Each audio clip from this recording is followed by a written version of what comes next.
What you're about to experience is one man's quest to see beyond the tumultuous period we're in and to envision what lies just beyond our grasp, yet well within our reach. Welcome to Larry Rifkin's America Trends, where the future has arrived, and it's just in time.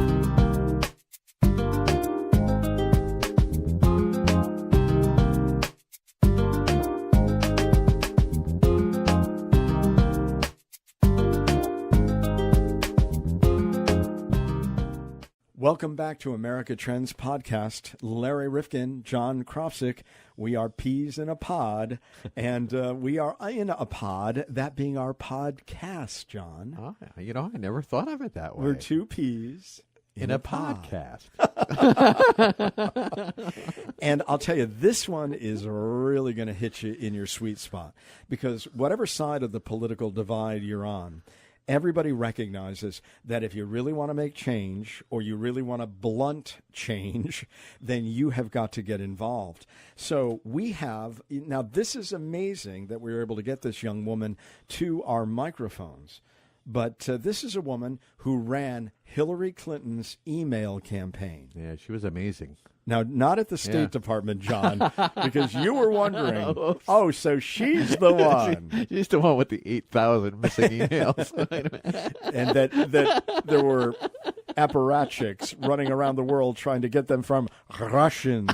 No, she's not the person involved at the State Department with Hillary Clinton and her emails. She was the young woman running the email campaign for the campaign in 2016. Right, amazing, and only 27 years old. Yeah, 27 years old. And so what happened? So evidently, well, she tells the story, but I think it's really interesting that, after she lost, and a lot of people around Amanda Littman were very much upset by Hillary's loss. So they decided, hey, we've got to, think about this. And so she'd get all these calls. What do we do? The world's coming to an end. What do I do? And she said... And what did she say? She said, why? No, that was the other podcast. Oh, my goodness. John is lapsing into former podcasts. No, she said, run for something. And so that was, I remember now. That's run for something. So they said, oh, that's an interesting idea. And, I know that Amanda's had this idea on the national level, and she's gotten, I think, about 11,000 people to sign up and get the back plate from her on her website, Run for Something, or read her book and get the instruction manual to how you run for political office. Which I think is great. I think this is a great movement. The only thing I didn't like about her movement is I really believe that we should get more centrist, more in the center. We need to get ideas from both sides of the group. And she's basically putting together a progressive... Right. Which I'm sure which there is are okay, conservative movements trying to do the same thing. She's brilliant. I really liked listening to her, but that was the only thing I wish that... No, I understand your point. I mean, because you and I, take different ideas from different baskets, and we put it together into something that is rational, common sense, realist. Well, I think there's good ideas on both sides. Oh, absolutely. That's what I mean. And that's we take we've good lost ideas out on. and we try to amalgamate them, or we try to share them on the podcast. Yeah. So I understand your concern in that regard. But I think when you look at the way we showed conservatives were able to take the political process and work it to their advantage in terms of gerrymandering during the 2010 census, everybody's got to find their own manual. You're right. And so she's building a manual for progressives. I tell you, she's smart. I mean, she's going places, and I think the people that, she's already got, I forget how many people that they've got elected into different offices. Well, some have been elected, but many are on the verge of running or setting up their campaigns. So, and I got a lot of respect for that. Absolutely. And there's a lot more motivation when you're out of office or when you just lost an election to figure out how do you get back in. So there's a lot of energy when you're on the outside. And I will tell you this, and it's really interesting. We, of course, do our podcast from the state of Connecticut. And I'm involved in a project where I heard someone speak who actually left office as a state representative. And she had the same thing happening in her community. She's a Democrat. Right. And she said, let's get together in kind of a coffee klatch and talk about these things. And she got a lot of women. A lot of women are getting very politically involved in this stage. Mm-hmm. And what happened was they met and they kept forming a bigger group. So one week, 11 people would come. The next week, 20 people, then 30 and 40. But it got to a point where these women said, well, what can we do? We really want to show that this works and that organizing works. So this woman was very wise. What she said was, well, don't try to affect something on the national level, because having been a state representative, I can tell you that if I get 4 or 5 calls on a topic, that makes a big difference. Now, believe it or not, wow. 4 or 5 calls is almost a deluge when you're talking about state government. So there was an environmental law in Connecticut that was up for some change, that the environmental movement was attempting to really get legislators on board with. And it wasn't moving through the Environment Committee, even though Democrats generally control the legislature. And so they said, well, let's try this one. Here's an issue.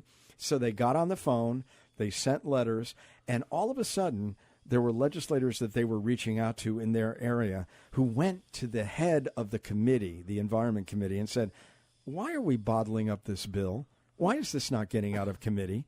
Wow. And he said, why? Well, we're getting lots of calls about this. And that was enough to get the head of the Environment Committee to get that bill a hearing, and ultimately it passed. Oh, so that you shows don't even have to run for office to make change, just get a group. Exactly. Wow. And so they took it from the abstract to the concrete, and that made it a really interesting learning experiment for these women. So now they're motivated, saying, this is what we do to create change. That's not that tough. Well, I guess thinking about it, that's how we got the Heart Center here in Waterbury, well, right? explain that. Explain that. Well, I mean, they brought it to the radio station, I guess, where it was part of the idea, because we didn't have a heart center here at all. We had to go to Bridgeport. In a city of over 100,000 people. We had to go to Bridgeport or Yale, and really, it started out on the radio station, and it built, and we got it here now, and it's a wonderful thing, because you don't have to get packaged up and brought to Bridgeport or somewhere else. You're right here local with local doctors. Yeah, and don't forget, on the radio program, we were able to change the way we elect aldermen in the city of 100,000 people, bringing it down to a district level from at large, where City Hall could control the action even more. So, John, there are really fundamental ways that we can all help to make thought change. About how much the little things you can do can make a big change. Absolutely. Wow. So there is this movement now in America, Run for Something, and Amanda Littman has really set this all up, and we got a hold of her, and we talked to her as part of our podcast. She's fun to talk to, and she's going places, I tell you. Absolutely. Well, the question is, how many people are going places like new political offices because of her? Well, I hope that's the case. I mean, because as we were talking about, young people need to get more involved, and because the issues we're dealing with now, they're going to have to take it's theirs in the future to pay for. So. And they're big ones. Yeah, the big bill, and we're running for the exits. All right, let's go to Amanda Littman. Well, joining us today on America Trends Podcast is Amanda Littman, and the book and the movement called Run for Something. And Amanda, of course, give us the background again. I know a lot of people are going to think when they hear emails and Hillary Clinton, but remind us, this wasn't the State Department, this was the campaign. That's right. So I was Hillary Clinton's email director. That means every time you got a campaign from or an email from the campaign, whether it was fundraising or volunteer recruitment or come out to a rally, that was sent by my team. We raised $330 million from more than 3 million donors, recruited 500,000 volunteers, and were able to engage supporters in a way that felt authentic with the organization. It was an incredible experience. So what happened in the wake of all of this, and how did you begin this new journey? Explain how that occurred. So Election Day comes and goes. I'm sad, I'm tired, I'm drinking a lot, I'm recovering from campaigns, which are, real lifestyle shifts. I start hearing from friends from high school and college who reached out to me and said, hey, you've been posting about politics on Facebook for the last 5 years. You know this world. If I want to run for office, who's going to help me? Who do I ask? What do I do? And I didn't have a good answer for them, which felt like a problem that had been the source of a lot of other problems, like a lack of diverse leadership on the local level, and like a lack of focus on getting young people engaged as leaders and not just voters. So I decided to solve the problem myself. I reached out to a co-founder whose name is Ross Morales-Riquetto, who's been doing campaign management for more than a decade.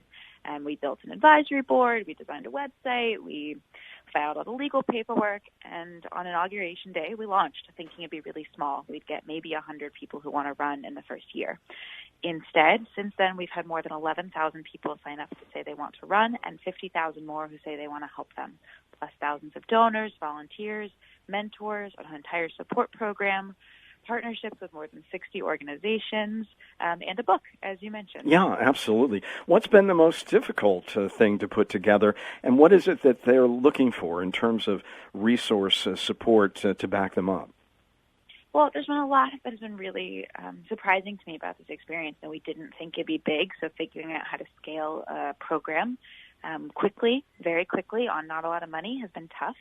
I see a lot of our candidates, they're looking for money, they're looking for coaching, they're looking for tactical support, and how do I actually file, and what do I do when I go meet someone at the door? But really, more than anything else, what we hear is they want to know they're not alone. They want to know that when they step up to run, they're not egotistical, they're not entitled, they're not narcissistic or crazy to think that a 26-year-old or a 32-year-old could be a city councilor or a school board member. So I think that kind of community and that showing them that this is a real thing that you could do if you just are willing to put in the work has been the most meaningful thing of all and the most surprising.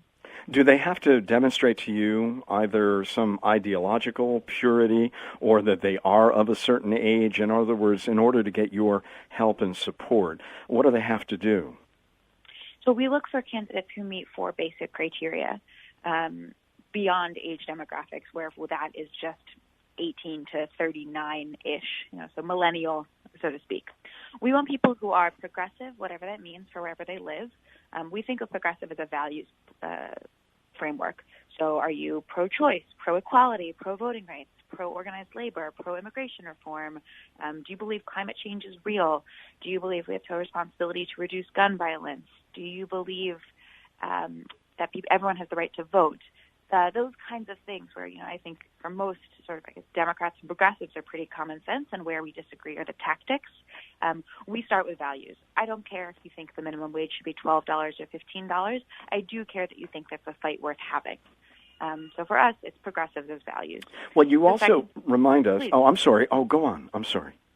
Well, I was going to continue and say that the other 3 criteria are a little bit simpler in that we want you to be authentically rooted in your community, meaning you know the problems your voters will face. Mm-hmm. We want you to be willing to work hard because local races are won and lost by a candidate's basic hustle. And we want you to be interesting and compelling.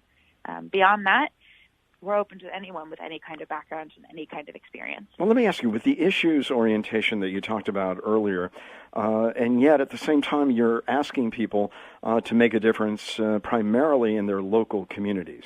So you say, to be specific, run for local office and become the change you want to see in the world. Forget about Congress, forget about the Senate, focus on the office that gets the real stuff done, state legislatures, city council, school boards, and mayors. And there are many young Republicans. We have one here where we come from in Connecticut, Erin Stewart. She's 30. She's a Republican. She has Barack Obama's picture on her credenza, and not Donald Trump. But the question is, what about someone like that, where some of the issues you raised are not necessarily part of the conversation day to day in that community, but there are many problems that a young person might be able to tackle? Well, I think there's a lot of groups out there that might be able to help her or someone like her out. For us, it was really important to build a space where we're trying to do something partisan. We're trying to build a Democratic bench for the long haul. While that being said, a lot of the positions we work with are nonpartisan, so a lot of city council and school board races are not D or R next to your name. If you meet our value criteria, you're probably a Democrat anyway. In terms of the way that young people look at running for office today, I mean, when I was growing up, of course, we had John F. Kennedy as our standard bearer. And I think that led so many people in my generation into public service in one way or another, whether it was public issues that were of interest to you or actually going into public service, whatever it might be. I mean, what is it that's driving the individuals today, the millennials, who have so many opportunities in technology and other fields? What would drive them into politics? Well, I think, for better or for worse, Trump's election has inspired people to realize that politics isn't some abstraction. Politics is our day-to-day life. It affects everything you do. You don't go to the grocery store without running into politics. You don't go to the doctor without running into politics. And to dismiss it as something other people are responsible for, it does a disservice to your own quality of life. So I think that's a big part of it. I think the second thing is that the Democratic primary did a lot to encourage people to step up. Both the Bernie Sanders campaign and Hillary's campaign showed people what the variety is within the party and, more broadly, what leaders can look like and argue and still engage with voters at. What do you tell these young people? Because oftentimes there are two things that separate them from the average politician. One is that they may not have any experience that they can call upon or to offer to the voters. And secondly, their face, often, being so young and so cherubic, is really their identity. So what do you say to them in terms of if those are either assets or liabilities? It's certainly a little harder if you're younger. You have to prove that you deserve a seat at the table. But that being said, local campaigns are won and lost by a candidate knocking doors themselves. And a young person often has both the energy and the time to do that. That matters. It can be trickier. It'd be harder to have people take you seriously.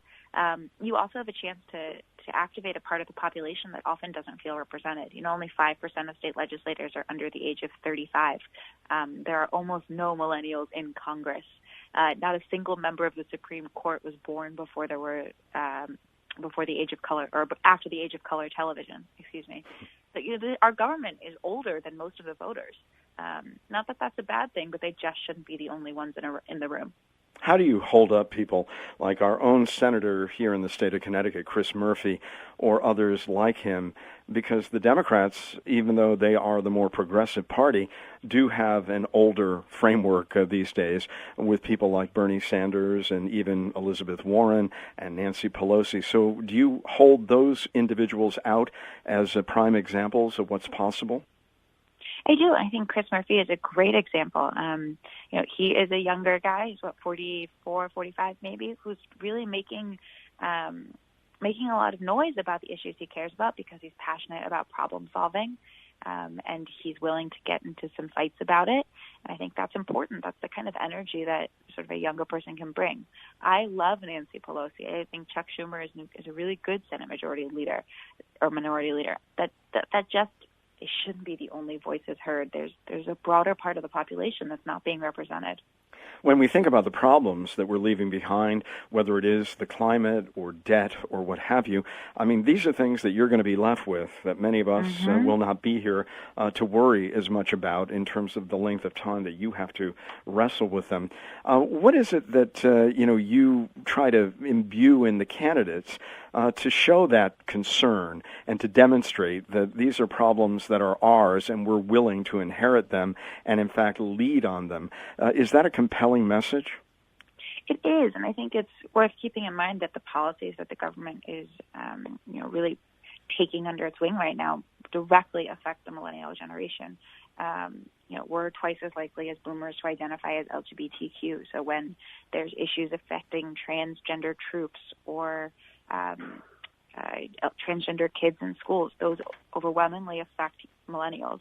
DACA is not about older immigrant communities, although it does affect them, but it's about 800,000 young people. Climate change is one of those issues that is the most important to the millennial generation, more so than any others. These are things that we care about and that affect us. You, of course, working on the email campaign, which is a part of the whole social media experience and technology. How different does that make this generation in terms of the way they look at problems, how to solve them, and how to communicate with their various constituencies? How different does that make the millennial generation as a political figure? Well, I think it's important to think about how we communicate with each other and with our voters. You have younger candidates who've grown up on the internet and for whom Twitter is a way of life. Instagram is something you use to connect with your friends and your family around the country. Facebook is just something you do every day. I think that kind of native understanding of digital communication will help them make our government better at communicating with constituents. We've seen that with millennial mayors around the country, like Sante Myrick in Ithaca, New York, Aja Brown in Compton, California, Alex Morse in Holyoke, Massachusetts. All of these young people who have been able to sort of revolutionize how city halls and how municipal governments connect with voters. I think it's a powerful force for good. Help us to understand what they've done. I did read a bit about this. Mr. Myrick, 30 years old, using social media to crowdfund things like city projects, fireworks, things that many communities have said, we can't do this anymore. We've got all the essentials that are difficult to continue with. Some of these frills, we've got to find other ways. But he has been, for example, very successful in doing that. Give us some of the examples of how their leadership is a little bit different than others of a different generation. Well, I think a big part of it is how they communicate with people. So you'll see these kinds of elected officials hold Facebook Lives and answer questions from voters on Facebook. They tend to circumvent the sort of traditional news sources and go straight to where their voters on their communities are. I think you've seen some incredible work done by mayors like Mayor Pete in South Bend, Indiana, who has taken on revitalizing the downtown of the city as part of one of his projects. Michael Tubbs, who is, I believe, the mayor of Stockton, California, he has worked incredibly hard to build a community that has made safer, reduce the homicide rate and the gun violence rate in his town. Part of what these folks are able to do is take risks, in part because they're not career public servants necessarily who've got a long history of engaging in these offices, and they're not burdened by bureaucratic garbage, so to speak. They're also just a little bit more fearless. Are they looking toward the next election or toward serving the next generation, at least at this stage in their lives, or is this just a chapter, but it's not, the beginning, the middle, and the end of what it is they plan to do in their lives?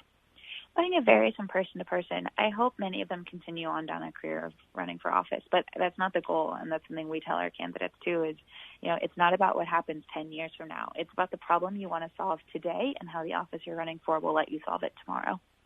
And you mentioned Mayor Pete. Is it Buttigieg? Is that how you pronounce his name? I can never get it right. We've spoken many times, and every time I can never get it right. Okay, Mayor Pete from South Bend. And, of course, he ran for chairman of the Democratic Party, did he not, nationally? He did. And so what was that like? I mean, did you help him with that? Or, what did he do there to at least make it look as if this was a serious effort to attain that position? So we were not engaged with his run for DNC chair, in part because we only work with first or second-time candidates running for local office. I did think what he talked about as part of that race was really important, in that millennials are the future of the Democratic Party, and it's important for us to have a role in the future and in the path we take forward. There was another gentleman who was elected to the Baltimore City Council, Brandon Scott, and I thought he had an interesting observation. He said, "We have to snatch the torch. It's never been passed." Do you find do you find that one generation is reluctant to give up the power to the young?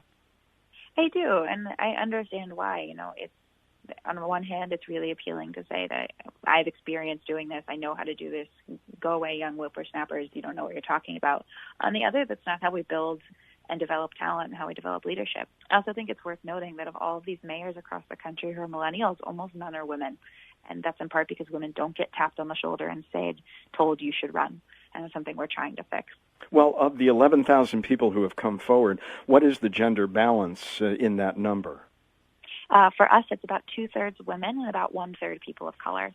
Of our endorsed candidates, who the people we're working with really closely, it's closer to half and half in both buckets. And you're an expert, really, politically. I mean, you're young in age, but not experienced. And when you look at the maturation of the movement that you've started Run for Something, how soon do you think we're going to see the impact of all this politically? I think we're already seeing it in that there are people stepping up to run now who said, I didn't think I would do this until I saw you tell me it was okay. I think that's a powerful thing. We've already shifted public conversation about what elected officials can be and what they can do. I hope that in the upcoming 2017 elections in Virginia, we're working with 10 millennials running for House of Delegates. If even a couple of them win, that's a really powerful shift in the age and the breakdown in the Virginia House of Delegates. I am really optimistic, which feels really hard to say in 2017, but I am genuinely optimistic about what the future looks like. Well, we hear that millennials, and by the way, I think it's a great generation. I really do. And I've got two children who are millennials, one who may be moving out of it. He's turning 35 today. But the question is, I mean, we hear that they are really getting more passionate and the like, but it's still the older folks who vote and who really are taken most seriously. AARP is as strong as it is for a reason. So how do you begin to turn that notion around that the millennials, while they're big and getting bigger as a percentage as we begin to die off, that in fact they really are taking this mantle on seriously? I think you're going to see it as more millennials run for office and win, more millennials who run for office lose, then run again and win. And you're going to see us showing up to vote. Give us a chance. There hasn't been that many elections since we've sort of come of voting age, and it takes time to build voting as a habit. So I think you're going to see in the next couple election cycles the millennial voter block increasing every time because we can't say this doesn't matter anymore. One of the things that I read about the millennials in terms of those who've already attained office is the fact that they really love to collaborate, that they don't like to get into an office alone and begin to make all these grandiose plans, that they love to work together and bring communities together in different ways, obviously using technology in ways that many of us in our generation have not. Is that kind of a characteristic of this generation? Well, I think it's always dangerous to make broad generalizations about any generation. But, yeah, I think that's a nice thing to say, and it's something that I've seen to be true in a lot of the candidates we work with. They don't want to do this alone, and I think that's a good thing to have in any elected official. Are they impatient in terms of wanting results? We are here podcasting from a state that has let a lot of issues go by for many, many years, and we're suffering with bad transportation and debt and so forth, and we just haven't addressed these things. What about the impatience of this generation? Will that redound to its and our benefit? I think it'll help in that we like things to move quickly. We're used to living in the internet age where things get a little bit of instant gratification for the work you're doing. And I think you'll see people who have a sort of longer eye towards the future. By the basic definition of, many of the folks we're working with are just about to start their families or thinking about starting a family and are building a country and a community that'll make that family successful. And when you do look at the way that they are finding new forms of communication, one that I found very interesting was, I guess, Mayor Brown in Compton hosting virtual town halls on Facebook, posts photos of, all kinds of things, really interacting with her constituency in a very different way. What's the most creative thing that you've seen going on out there that you want to see many of your candidates model? I think the Facebook Lives and direct Q&As with candidates is amazing. There's a guy running for senator, so he's not one of our candidates, but Beto O'Rourke, who's running for senator of Texas, does Facebook Lives, while he's on the road in the back of the car. Tom Perriello, who I believe is like early 40s, was running for governor of Virginia, did the same thing. He just hopped on video and showed himself to be a real person, flaws and all, tired and all, bags under his eyes and all, and said, here, let's talk about what's on your mind. I think that is so powerful, and to give more voters a way to authentically engage with their elected officials is good for our democracy. Now, I did talk about inexperience as being one of the things that they have to explain on the campaign trail, or the fact that you look so young, you look like my child. How could you run this great city of ours? But there's one other thing, and we talked about technology in one sense as to the way that they're using it more effectively to crowdfund, city projects or whatever it may be. What about the digital trail that a lot of young people are leaving up that an opponent my age or younger or whatever might to use against them? What are you telling them about their history online? Well, I think there's two sides to that. One is be careful what you post online. Assume that anything you do will show up on the front page of your local newspaper. Would it make your grandma proud or not? Be conscientious of that. And as we flood the market with more and more candidates who have digital trails, everything gets less interesting. And Donald Trump has honestly lowered the bar of what it matters, what you've tweeted, what matters, what you posted. As long as you're able to explain it, you're upfront about it. Obviously there are still lines drawn and there's bars you shouldn't cross, but very little is bad enough to be disqualified, I should caveat. Okay. What about the lines? I know we have Democratic and Republican lines, and you said that, progressive ideas may come in different forms. But I was reading where Daniel Reimer, 30, a Democratic state representative in Wisconsin, said, I get along better with younger Republicans than some older Democrats. So do you find that the age issue sometimes overrides some of the partisan issues? Well, I think it can definitely make a difference in how you relate to people. It's basic human interaction. It's all about values, and I find younger Republicans, generally speaking, tend to share a lot of the same values. We often disagree on tactics, but the goals are the same. And I think that's important to keep in mind. So as we look at it, you are getting a lot of help, not only from all the people signing up and people who are finding some discomfort with what's going on in America today. But there's also another group out there, the Association of Young Americans, AYA, billed as the AARP for young people. Are you finding that you and others are finding common ground and finding that there are many different organizations beginning to form in the same genre? Yeah, I think it's really important that we have organizations that are like ours that are explicitly set up both to communicate for, with, and to young people. One of the reasons that we set sort of a soft age limit for what we're doing is because it gives us space to communicate in a really specific way. The language we use, the platforms we use, who our audience is. It was a strategic decision, both in terms of the kind of leadership we want to build, but also the kind of program we want to run. Julian Castro, who was elected mayor of San Antonio back in, a number of years ago at age 34. Then he served as the Secretary of Housing and Urban Development under President Obama. He said, it made me see the glass as half full. His inexperience, he thinks, made him a better leader. I was more positive, less jaded. What does that mean? Because there are so many who've been in public life for so long, they begin to take a lot of things for granted, or this is the way we've always done it. And a lot of young people come in and say, I don't know how you've done it, and I don't care, but it doesn't seem to be working. So give us again, for those who might be a little bit skeptical listening to this, and we have a lot of people listening 35 to 54, give them a sense of why a young person really can take the mantle, even with very little behind them, and is that lack of cynicism perhaps one of the advantages they bring into all of this? I think it's an incredible advantage, and Julian Castro's perspective of an optimist is exactly right. If you go into work every day thinking, I have a chance to fix this, you're going to try and solve it. To be pessimistic or cynical or brokenhearted or broken-spirited about what is possible does us all a disservice, especially in public office. Young people have a chance to shake things up, which I know feels scary, and it scares me too. They say that as I'm 27, as being a young person who's trying to shake things up, I understand how scary it is to say we need change and I'm going to do it. But I think you'd be hard-pressed to find a young potential candidate for office who wants to provide fresh perspective and also doesn't want to learn and wants to hear what's happening and understand the program they're trying to disrupt, so to speak. Obviously, in the Hillary Clinton campaign, there were many older people who were operatives and leaders and young people. How did you all work together, and what was it that you learned from them or they learned from you?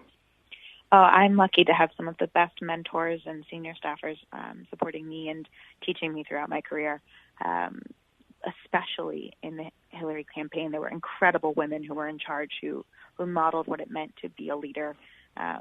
There was no generational conflict. That's not something that we really perceived. What there was an understanding that everyone had a responsibility and was working towards the same goals. And when you share that, everything else comes together. The book is called Run for Something, a real talk guide to fixing the system yourself. If you were to give us just a couple more kernels from that book and then encourage people to go out and get it, what would they be? Things that we have not touched upon thus far. Yes, so the book is an argument on why you should run, how to run if you decide to, and what to do if you decide that running isn't in the cards for you just yet, but you still want to get involved. I was really lucky. Secretary Clinton wrote the foreword. Jason Kanders, Cory Booker, John Podesta, a bunch of HFA and Obama staffers helped out. I got to talk to young elected officials around the country about their experiences, and it's all included in there. It's a very practical guide for how to actually step up, stop complaining, and do something. And I hope anyone that reads it comes away with that sense of, yes, there's a way I can make a difference. Well, I know that there are many groups forming all around the country. I heard a former state representative in our community telling us that she's heard from so many, and they began having conversations, and those conversations got people to start fighting for various issues here in the state in which we live. And so I know that grassroots activity is really going on out there. Remind people and who they should be in terms of age, at least, and even perspective, if they wanted really to get the help of Run for Something, the organization, and not the book. Yeah, it makes it a little tricky that they're both the same name, huh? Yeah, a little bit. So Run for Something, the organization, is at runforsomething.net. If you are 35-ish or younger and interested in running for office, you should sign up with us. If you're any age and you want to help young people run, or you want to get engaged with local politics, sign up with us as a volunteer, or just to sign up for our emails to get updates. And if you want to get to know other candidates, the candidates we're supporting, runforsomething.net/candidates is all of the folks that we're working with closely, and I'm sure we have some in your community.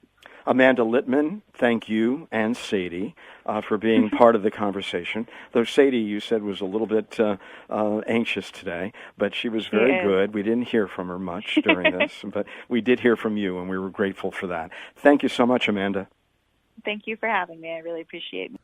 If you like this episode, please leave us a kind rating or review. I'm on my hands and knees. Please do it on iTunes, because your review is really critical for us to continue providing this podcast. And John, I know that iTunes looks at this. They want to make certain that we have some rankings, some visibility, and that we're getting some traffic, and then they give you better positioning. Absolutely. And this way, it'll put us in the forefront so you can find us much easier on your iPhone or Android, whatever you may be using. And they may even send you out an alert. So please, if you can, don't miss a single episode of America Trends Podcast.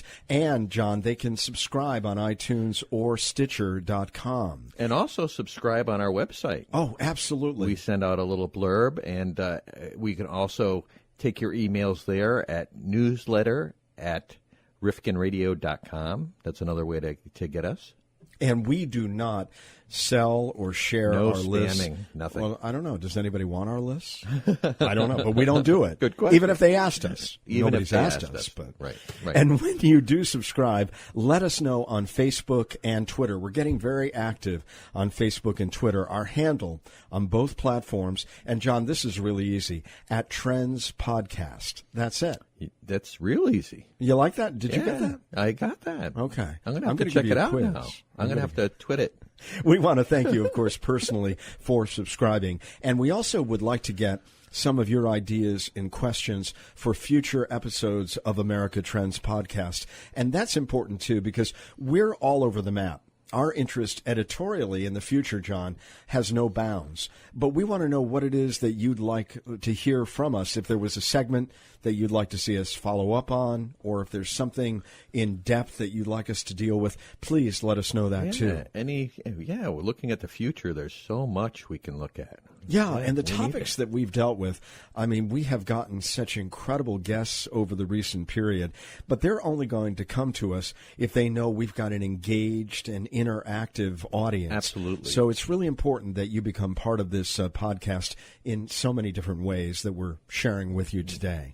You're absolutely right. We need your support and your help and your reviews. And your ideas. And ideas. Or questions on Facebook and Twitter. And by the way, you can direct message us at Trends Podcast or using the hashtag Trends Podcast. You can also add an email address if you have a public one that you'd like us to give out. Yeah, good. Hey, and you know what?